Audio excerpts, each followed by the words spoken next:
The Goblin Biker engine. It's a really weird and interesting engine that has a lot of interesting quirks and flaws to it. So in my very first video dissecting how to use Goblin Bikers and maneuver around hand traps, I talked a bit about the ways that you can utilize a bunch of different tech cards to play around certain hand traps. And that's really because the Goblin Biker engine is just not a good engine. There are so many engines in Yu-Gi-Oh nowadays that can create essentially OTKs, but are not effectively well-rounded or well put together cards. They just happen to link into one thing that gets you into another, that gets you into another, that gets you into another. So a lot of this stuff is more circumstantial, but if you took the isolated cards themselves, oftentimes they would not be effective or as well-rounded as it may seem. And I think Goblin Biker is very much suffering from that same flaw in its design, simply because the deck wants to make Exceed monsters. How does it make an Exceed monster?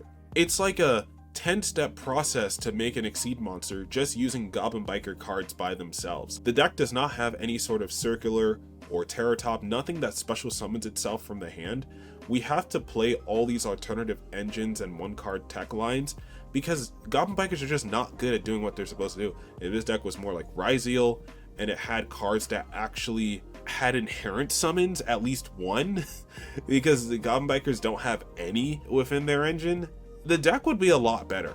Because with how much the deck can do once an Exceed monster gets on the field, and that's the crazy thing, right? Because for how much the deck relies on there being an Exceed monster on the field, it is a fairly bad engine at getting you to those set Exceed monsters. I say again, you do need to play alternative engines, one card lines, and things that can not only conveniently get you to Exceed monsters, but sometimes can also circle back and get you back into the Goblin Biker engine. Tour Guide was the best example of this because Tour Guide just straight up summoned the Mean Merciless from deck and got you into Gabanga, which would get you into Dugg, which would get you, like, even pre-ROTA, it was like 5 to 6 interruptions off of a Tour Guide. Post-ROTA, it goes like all the way up to 10 interruptions thanks to the Fiendsmith engine. It's just kind of insane how much the deck can do for you and how much some of these one card starters supplement and really add a lot to Goblin Biker. And I don't want to say that this deck is below the standard of Yu-Gi-Oh! It's not a bad deck, and it's been like one of the most relatively consistent budget decks of this year, besides like Tenpai and Gimmick Puppets. This deck came out in February and has been relatively a budget deck since. You didn't need to get the Fiendsmith stuff and all this and that. That's why I've like dedicated myself to learning this deck. It looked like a really fun budget Exceed deck that could utilize the Exceed armor package, and I could have a lot of fun mixing a bunch of different engines into it. I think relying too hard on the Goblin Biker engine may be the downfall of this deck, but it also does come in clutch in certain times. When it comes to playing through or playing around hand traps, Goblin Bikers are not good at doing that themselves. If anything, this should be a strict go second deck. And we're going to get into that once we get into the matchups and stuff like that, because going second is very difficult, even if your opponent has an Exceed monster slapped on the field, because certain Exceed monsters are just too good. Like certain engines are too good, certain hand traps are like near impossible for this deck to play around. So we'll get more into that, but I wanted to call back the original video. There is a difference between low impact and high impact hand traps. So low impact hand traps, they only stop a single line of play. If timed correctly, or if utilized correctly, they can stop a single turn, or if you have enough of them, like if you have 2 or 3 of them, you could potentially stop a whole turn of play compared to just a single line of play. Whereas high impact hand traps change the way that you have to play your turn. They change the way that you may have to do certain things. Now, certain decks aren't affected by certain high impact hand traps. Not every deck is affected by Shifter. Not every deck is affected by Nibiru. But as a general umbrella, they hold a very high impact into most strategies into Yu-Gi-Oh! So if one isn't affecting your strategy specifically, the other usually does a pretty good job. It's like one of these is going to affect you. And if you don't run into any high impact hand traps, if you're something like a Gate Guardian strategy that really doesn't lose to any high impact hand trap, then there's a high probability that your end board probably isn't that strong. If you don't have to change dramatically the way that you play your turn to play around a high impact hand trap, it's probably a not very strong end board that you're ending on. Either that or you're just sitting on floodgates. Another thing that I mentioned in the first video is that low impact hand traps against this deck usually require you just to open another extender. So if you open one starter plus one extender, you play through one low impact hand trap. That's why I liked the idea or the ability to play 9 1-card starters. Half of them don't need your normal summon, so if one gets stopped, you have 2. And then if 2 get stopped, potentially you can open 3 of them. And we'll get into some math on that later. We're also going to want to talk about the ideal hand for Goblin Biker. So when we're looking at Goblin Biker and we want to see like what kind of hand do we want to start or open with, we kind of want one starter or one normal summon, I should say. I mean, shit, it doesn't even have to be a normal summon if I'm being real. Like just one starter, 2 starter/extenders, and then 2 non-engine. That's like the ideal hand. And so I've been trying to find a list that can consistently open that hand as many times as possible. Because as you're going to see, to play around some of these high impact hand traps, we're going to need to mess around with, going to need to open at least one starter plus one extender to play around the high impact stuff, and then to play around the low impact stuff, you need extenders to play around low impact stuff as well.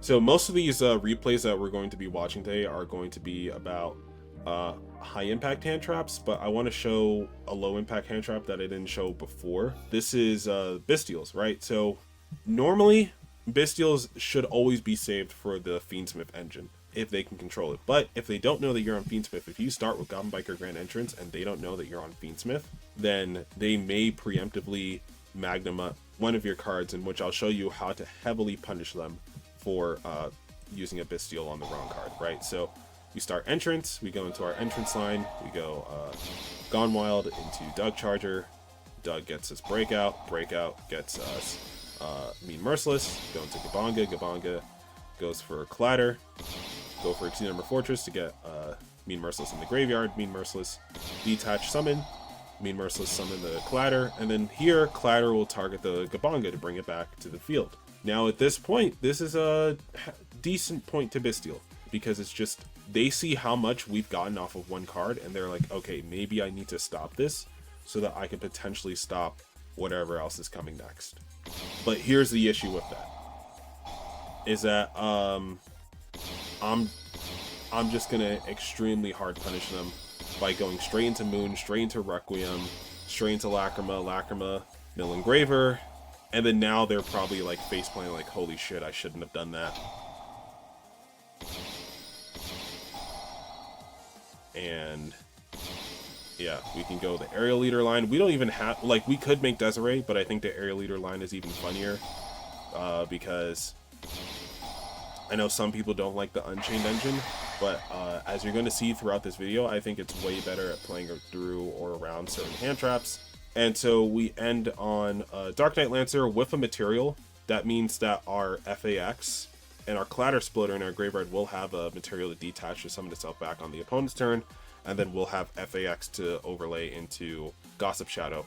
So that is 1 negate off the FAX, and then a Swallow off of banish the FAX to equip to Dark Knight, 2 negates off Caesar, and then 3 interruptions off of Chamber to bring back Rage to, you know, do what you gotta do. Now, because they summoned out the Magnamut, they should be searching a Bystial to their hand, and so they may Bystial your Soul of Rage, but that's where Caesar comes in, because Caesar can negate and destroy the Bystial monster that they try to summon. So your Rage should be protected relatively while you have Caesar on field.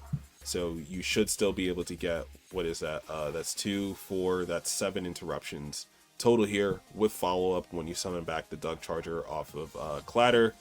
Relatively, this is a really good situation for us. Next, I want to go over Droll and Lockbird, which is something that before I think the deck would have had a lot of trouble playing around. With the introduction to Grand Breakout, I think it becomes easier to play around Droll.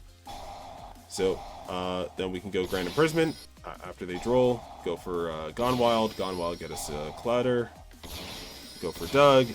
Go into Fiendsmith, right? Because since we got Drolled here, there's no point of going into Gabanga, because Gabanga wouldn't be able to search, and we can't even like overlay the Fortress to search, because it would also just not be able to search us anything. So we go Lacrima, go Engraver, we go Fiendsmith, so we make Sequence. And this is something for the Unchained variant, right? Like, I think if you didn't have the Unchained variant, I think maybe Caesar would be the strongest card that you can make here. But because we're playing the Unchained variant, I like to go for the Area Leader combo because it can just straight up mill the Shavara. And then Shavara could set the chamber, and then Yama could add the Shavara from graveyard to hand. So instead of being locked out of Shavara, because normally we'd add this from deck to hand, because of Area Leader, Yama gets to play through the Droll and Lockbird. So now we get to go for Rage, Shavara pop the Rage, and then Rage go for the add back of Engraver, while Yama can revive the Area Leader. Now, normally, because we have Necroquip here, and that's the reason why I summoned Necroquip, right? Because we need 2 level 6 or higher fiends with the same attribute to summon Area Leader off of its own effect. So that's why I went for the Necroquip here, just in case I needed to banish 2 to bring him back out. I really didn't have to because Yama's right here, so we could banish Yama, revive the Area Leader, and now we have 2 level 6s for a Wave High King Caesar. On top of the chamber, this is 5 interruptions, with, again, protection from Bystials, thanks to Wave High King Caesar. Now, I know Ghost Spell is going to start getting a little more popular, and, you know, if they Ghost Spell you, it kind of just is what it is, but they use 2 cards from hand. Most of these combos are going to be focused around the one hand trap that we're playing around, because these will be the high impact hand traps. If we're just worried about Droll, then we could, again, get the Wave High into the chamber to get 5 interruptions. If you don't know how this is 5 interruptions, chamber can bring back the Soul of Rage. Soul of Rage can swallow a special summon monster to make SP Little Knight, and then SP Little Knight gets 2 banishes. So that is a total of 3 cards that can be removed from either field or graveyard, on top of 2 negates with the High King Caesar. And we do have Clatter Splitter in our graveyard, so if we don't use both materials and we just want some follow-up, then we could go Clatter, summon back Gone Wild, or summon out Dugg, whichever we think is more appropriate.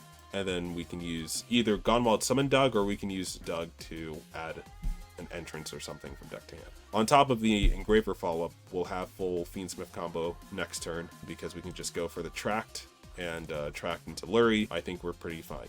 So next we're going to have Grand Entrance plus Droll and Lockbird, and this is probably why I'm choosing to main triple Grand Entrance over triple Dugg or triple Gone Wild, because I think Grand Entrance is the best starter for the deck besides Tour Guide, and it is also really good going second into Ryzeal. So I think being able to use this card as a ROTA and as a potential board breaker or a card to play through certain interruptions, I think will be very impactful. So we go Entrance, so they Droll us, right? Which is okay, fine. We always search Gone Wild off of Entrance anyway, so we're not really like taken aback by the Droll. It's like we're kind of checking for individual things. Like if we opened Grand Entrance plus Engraver, we're not going to use Engraver first, because then we lose to the Droll. So sequencing is going to be very important. So you go for the Grand Entrance first, because if you get Drolled, you don't get hard punished. Now, you don't summon out the Goblin Biker monster that you search. You go full Engraver combo if they don't have the Droll.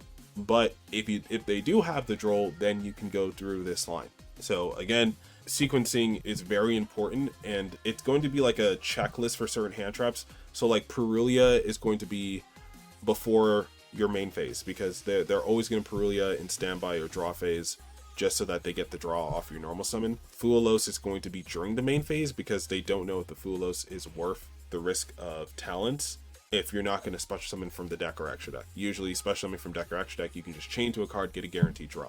Droll is going to be after your Grand Entrance search, or if you only have Dugg Charger, Droll is going to be after your Dugg Charger search. And Dugg Charger always searches the Breakout anyway, so you always are going to get the... So if you open Dugg and you normal Dugg and they hit you with the Breakout, then you're not going to be too surprised, right?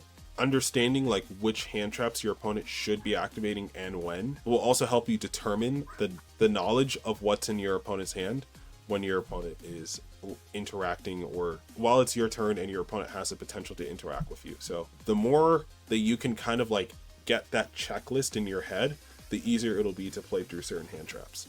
So now we can continue. As you can see, I did go for Dugg Charger here, but Dugg Charger has no effect because we are under Droll.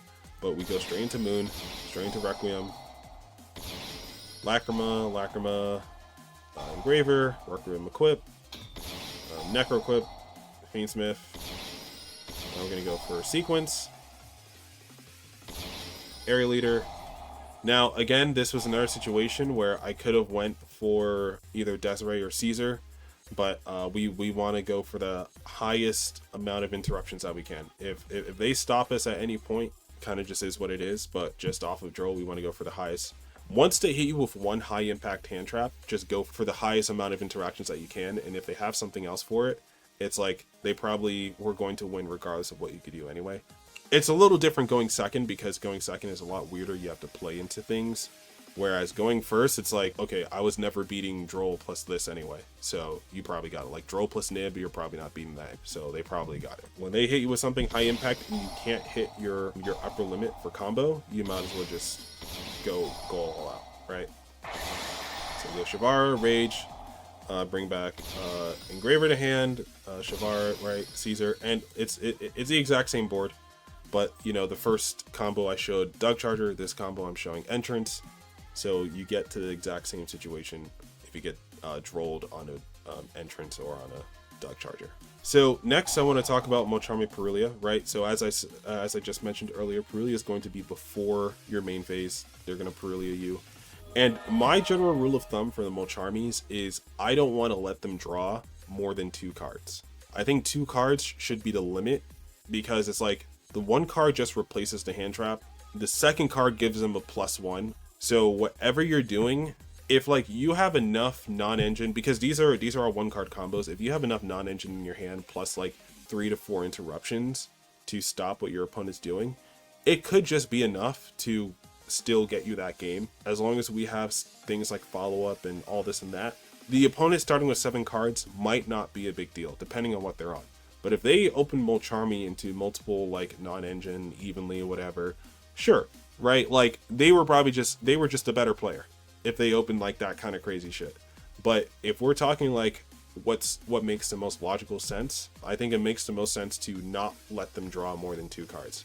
Now maybe we can discover some lines that even don't let them draw 1 card, or even not let them draw the dependent, because for example, if we start with emergency teleport and they use Purulia on us, they're probably only going to draw 1 card off of the entire Purulia, because it would, and that would only be when we summon Dugg Charger from hand.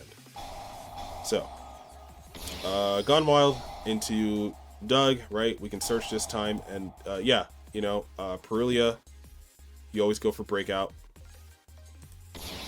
So we go for Clatter, bring back the Dugg. So we go for Gabanga. Gabanga's going to add us another Dugg. We go for Fortress. Add the FAX. Now we're going to link 2 into Moon, into Requiem. And you can probably guess where this is going to go from here. Necroquip. Fiendsmith. Sequence. Area Leader. Unchained. Abominable. Yama. And and at this point you have to bring back the Shavara to hand. Like, you can't summon Shavara from graveyard, or you can't pop Rage from graveyard, sadly.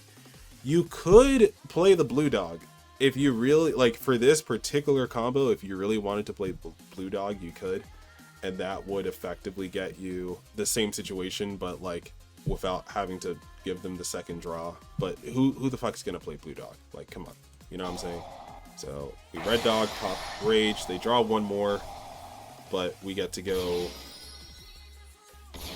not even just Caesar this time. This time we have Caesar plus FAX, right? Because this time we weren't drolled. So we have the 2 extra interruptions, right? So FAX can go into Dark Knight, or because we have the Clatter Sploder in graveyard, we have the ability to summon back the Dugg, or to bring back Gabanga if we think Gabanga can be relevant. For this combo, we had to banish the Necroquip and the Gone Wild to revive our Area Leader 1 of the 2 times. So to go from Sequence and Area Leader into Yama, so from Yama we needed an extender, so we banished these 2 to summon back the Area Leader, and then we went into Rage, and then we used the Shvara for Rage to get us to Caesar with Chamber with FAX in rotation. So you can either use FAX to make Dark Knight on top of your Caesar if your Caesar's about to get targeted by something, or you can use Clatter Splitter plus whatever you bring back to go FAX into Gossip Shadow. And we have double the follow-up this time because we have Engraver plus Dugg Charger, so we're going to be able to search Grand Entrance, we're going to be able to search a bunch of stuff. The next turn, on top of having what is about 6 interruptions here, we don't have the dumb OTK because we don't have a Goblin Exceed, so we can't resolve Breakout, but we can still get pretty good. Like, if they attack into us without knowing what they're doing, we can still banish FAX, equip Fortress, and still get pretty big damage off of just one attack. I wonder, do I play it out? I think I play it out.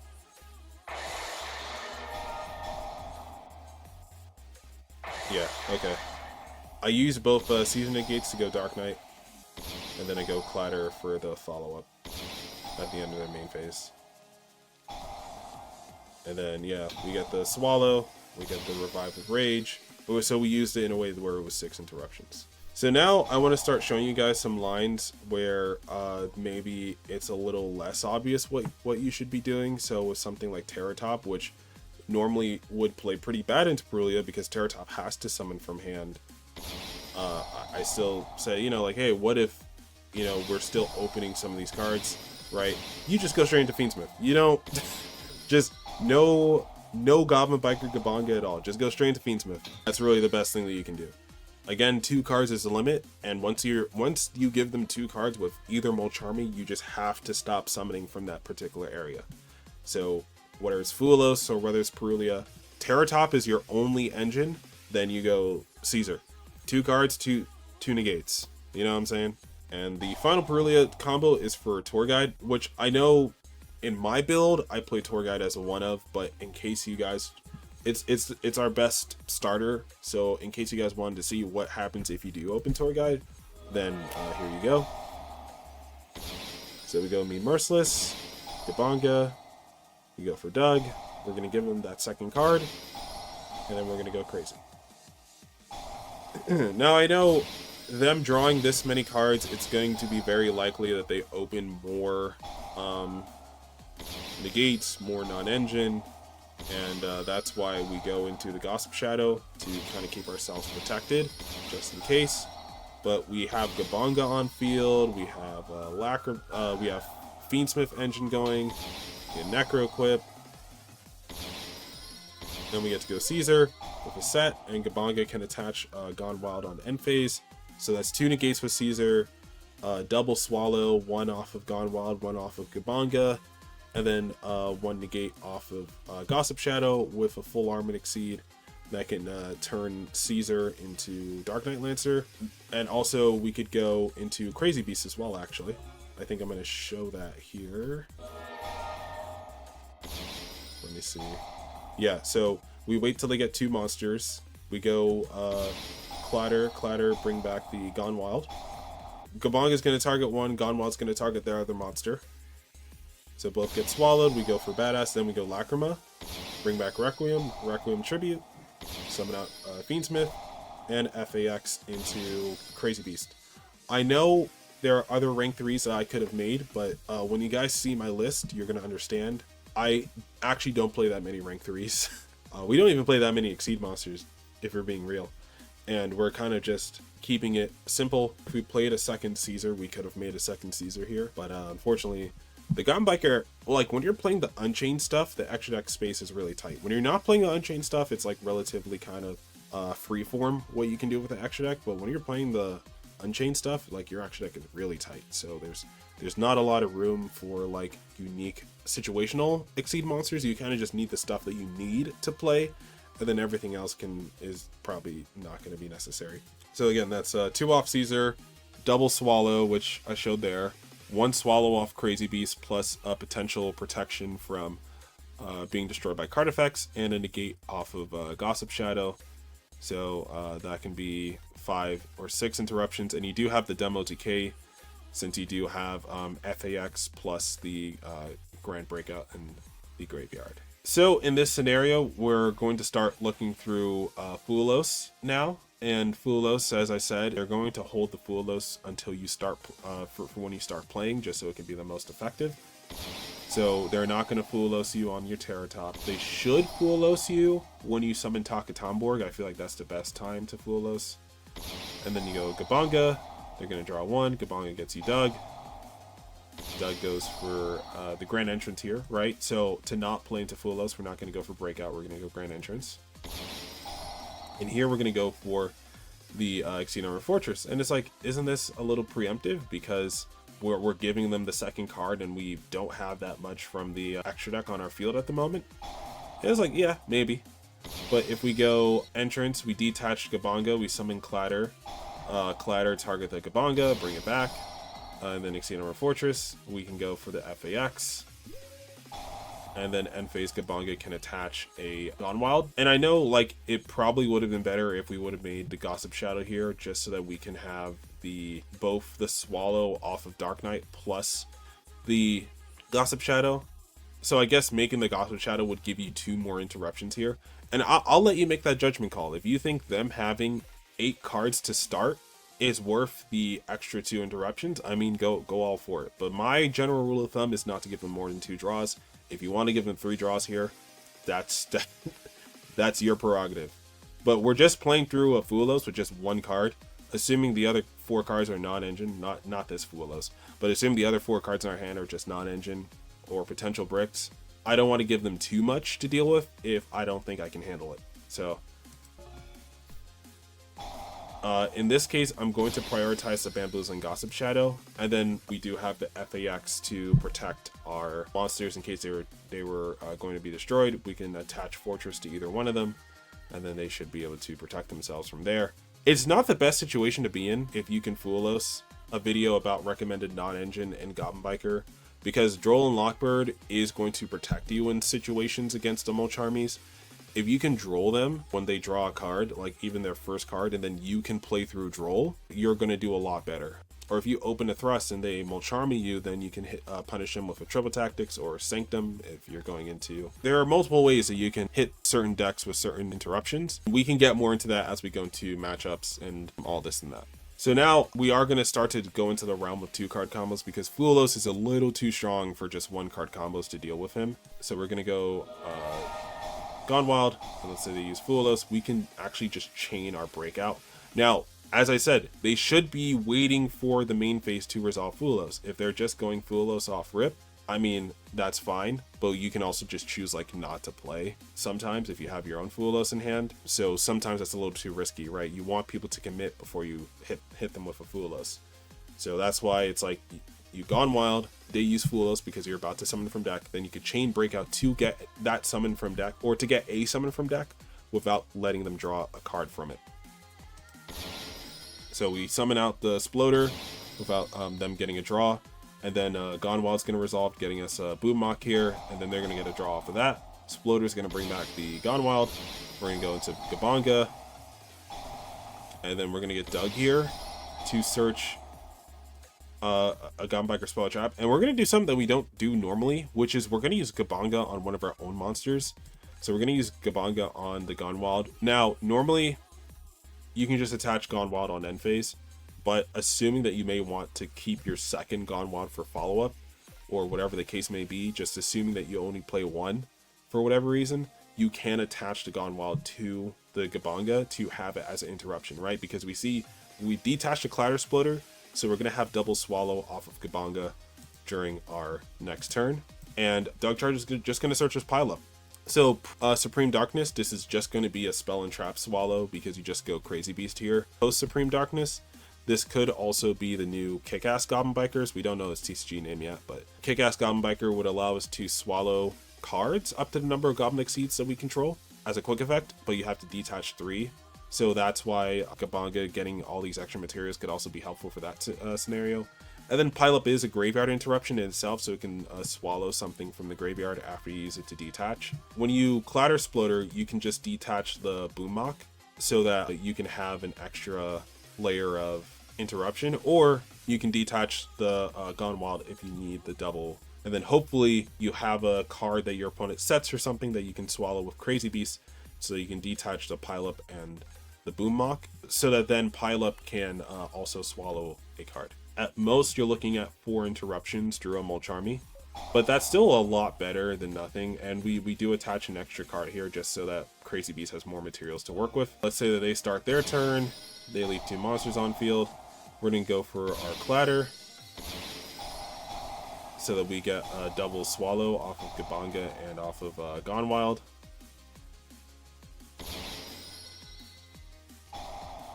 And then Gone Wild will be able to get us for some follow-up. So we go Dugg, get us entrance. Then we can go Pileup here, go for Crazy Beast, and then if Crazy Beast has something to swallow, just to get the Pileup in graveyard, we can do that. And then Pileup can be a graveyard interaction. So now we're kind of branching off a bit. We're using E-Tele as an extender here. I think in this scenario, Nian would be a way better extender compared to Xiamen, because Xiamen can only get us 1 body here, whereas Nian can be sent to the graveyard and then be revived using its own effect. But my build doesn't currently play Nian, so I wasn't accounting for that. I'm simply using E-Tele as an extra body, the same way that you would Breakout for an extra body, right? And again, we're chaining the E-Tele to the Fuwalos. And that's also another thing that I like, is that E-Tele can be used at any point. So whenever they activate Fuwalos, you immediately just E-Tele, and they won't draw a card off of whatever you summon. So we go Gabanga. So they got their 2 draws, and you know, it's essentially the same line. We go Pileup, and it's the same idea. We're just gonna get the 4 interruptions, double swallow, plus Pileup, plus Crazy Beast, plus Pileup in graveyard. So next, I want to talk about Dimension Shifter. If you watched my first hand trap video, Dimension Shifter was a very awkward hand trap to play through. I was trying Levier, I was trying Troika Greer, I was doing a whole bunch of shit, but it wasn't really that high impact. But I think if you open the right starters plus extenders, like if you open Terrortop plus plus Grand Entrance, which are both 3 ofs in your list, then you could potentially get a little better of a line through Shifter. We go Terrortop, we attack a Tomborg, we go Gabanga. At this point, we're going to go for the Mean Merciless, and then we're going to use Grand Entrance to search the Goblin Bikers Gone Wild, so that Mean Merciless can be special summoned here, and that Mean Merciless can special mount the Badass Goblin Bikers, or the Goblin Bikers Gone Wild, and then Dugg Charger can go search us the Goblin Biker Grand Crisis. And this is actually really funny, because Grand Crisis actually is a card that was released in Rage of the Abyss with Gone Wild and Breakout. And what it does is that you can target a goblin monster you control and 1 monster your opponent controls, or target a goblin in your graveyard and 1 monster in your opponent's graveyard, and then banish both monsters. So it can't do both banish and field and grave at the same time, but essentially it's like a Scrap Dragon or like a SP Little Knight banish for both monsters, and the monsters stay banished permanently. So it's not like a temporary banish. Whatever gets banished off this stays banished. The second effect is that you can send this face-up card from the spawn trap zone to the graveyard, then target 5 of your banished Goblin Bikers with different names, and special summon them. Now, that is a very tall order to have 5 different banished Goblin Biker monsters, or 5 different banished Goblin monsters, not even Goblin Bikers, but 5 different banished Goblin monsters. May take you a little bit of, finessing to figure out. But as you can see here, we just off of Terrortop and Entrance, we've gotten 4 Goblin Bikers to utilize and to mess around with. So we're going to go into our Unchained combo. And we're just going to sit on this Soul of Rage. Obviously, we're not going to, destroy the Soul of Rage with Shavara, because it wouldn't be able to utilize its effect. But as you can see here, we have 3 Goblin Bikers that are banished. So we're going to just go Rage, plus Gabanga, plus Crisis. On end phase, Gabanga gets to attach a Goblin Biker from deck, and as you're going to see, it's the Boom Mock. Now, if you're playing double Clatter, you can go for Clatter here as well, or even if you're playing a single Clatter, you can go for Clatter here as well. And so that'll allow you to have 5 different banished Goblin Bikers with different names, which is really awesome. And you're going to see how in a second. So let's say they start their turn. Let's say we want to use our rage early. We go SP, SP banish 1. Let's say they use their normal summon now. And we get SP banish, right? And now let's say they try to do something to our Gabanga. Banish 1, banish 2. 4 interruptions through shifter with 2 cards. I mean, it's not the worst thing ever. I did forget SP would come back during the end phase, but it's alright. Let's just say that you have the ability to either the SP another left field, or you have another monster to where you could summon out something like Moon.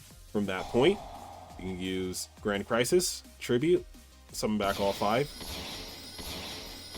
Now, normally, you could also use Grand Crisis to... You can use the second effect the same turn that is activated, but because you're under Shifter, this card cannot be sent from the field to the graveyard, so it cannot fulfill its cost while it's under Shifter, so you might as well just use the Banish effect on your opponent's turn, and then use the effect on your turn to bring back all 5 Goblin Bikers. Now, your opponent's going to read this card, and they're going to want to get rid of it, so if they have anything in their engine that can get rid of this, they're probably going to go for it, but considering that you have a Solar Rage, and that you have a Tribute Banish with this card, I think you should be able to pull it off, all things considered. So now, we use the Shavara, we can go into something like the Caesar, and then we should just have game from here, right? So essentially the same thing can be done if we open Terrortop plus Breakout through Shifter. So Terrortop is the card that you want to see when you're getting Dimension Shifter, because it essentially gives you a Gabanga before using your normal summon, allowing you to get the Summon a Gone Wild end of Dugg Charger. You're able to get enough resources that can like get you some solid cards on field without the need to... weren't able to go for the Rage because unfortunately Breakout, if we would have Breakout Tribute Dugg and go for Mean Merciless, we wouldn't have had an extender on top of the Yama to make the Rage, like other than Gabanga, but then it would not have been 5 different Goblin Bikers, it would have only been 4. So in this situation, Bamboozle and Gossip Shadow is like slightly better. On end phase, we attach to Gabanga. They attempt to play their turn.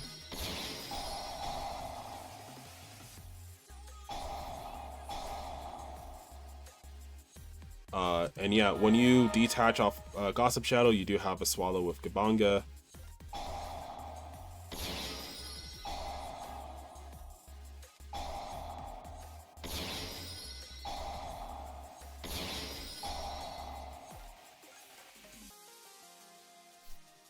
Bamboozle and Gossip Shadow has a pretty hefty defense, so assuming that they can't swing over it, it's probably going to stay on the field. But even if they can, not a big deal. You just resolve your Grand Crisis and bring back your 5. I know Grand Crisis is a bit of a gimmick, but the deck has never had a really decent play through Shifter. I also don't know why it says target 5. Like, I really wish it just said target up to 5, so that we wouldn't need to run through our Goblin Biker combo. Like, if they Ash Blossom or do something to us in the middle of our combo, then there's a probability that we may not be able to get to all 5 Goblin Bikers banished. I think it's a relatively decent card for a decent tech card for the situation, and I also really wish that like you can use both effects in the same turn. For some reason, these Goblin Trap cards, other than Pile Up, are like really like the double once per turn, where it's like you can only use 1 effect per turn and only 1 stat turn. Like, why are you like this? Like, why are you like this, actually? There's so many other decks have like multiple effects that can be used more than once per turn, unless you're planning some crazy ass Goblin Biker support, like, and we're just coping with the bare minimum right now. There's way more crazy shit coming that we don't know about yet. I'm gonna need you guys to get your shit together. We went through Droll, we went through Nib in the first video. Fuwalos, Purulia, and Shifter, I think, are the high impact hand traps of the format. Low impact, as I said, you just need to open multiple extenders for any low impact hand traps. And Nib, you need to open either Terrortop or E-Tele, Tract, or Engraver to play through Nibiru. You simply just set up either your Caesar or a Gossip Shadow. You go for full combo. This is a sample deck list that deck lists are a work in progress, but this is if I had to play this deck now and show you guys like what this deck can do, this is a deck that can do relatively everything that I've shown in this video and in the one card combo video as well. We see Crisis in the side deck, we see Pile Up in the side deck. Like, these are good side ins for going first. But the side deck, for the most part, is still a work in progress. But the extra deck, I think, is pretty much solid. Kabanga, Gossip Shadow, Xenover Fortress, Caesar, Crazy Beast, Dark Lancer, Requiem, Little Knight, Moon, both Unchained Links, Desiree, Necroquip, and then Aerial Leader. So as I was saying earlier, like, if you take out the Unchained Links, and that means you can take out Aerial Leader, which means you have 3 slots in extra deck to continue playing this deck. Since we have this stuff in TCG, we might as well if I can use it. It's really solid. Also, Thrust should be at 3. Like, triple tactics Thrust in your side deck should be very much a staple. So if you guys have any more questions or any more thoughts or comments, let me know in the comment section below. I am also going to do like a little test hand video, since I know that that is also very helpful to some people, to not only just to see like the actual combos, but to also see them played out in real time. I hope you guys enjoyed. This has been your boy Nistro here. We are going to go through Malice matchup, Ryzeal matchup, and any other matchups you guys may be concerned about. Let me know. I'll do some research into them, and then I will give you guys my results and go through it with the Goblin Biker Discord, and we'll see what we can do from there. But if nothing else, this has been your boy Nistro here, signing out.